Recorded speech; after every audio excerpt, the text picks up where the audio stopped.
ચાલો આજે આપણે શરીરના અવયવોની વાત કરીએ. હા હા ચાલો, તમારી પાસે જે સ્લેટ છે ને તેમાં લખેલું છે એ પ્રમાણે બોલી જાઓ.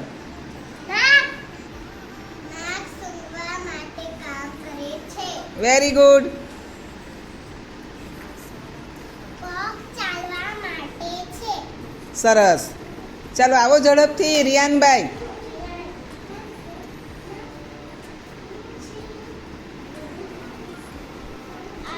આંખ જોવાનું કામ કરે છે. સરસ.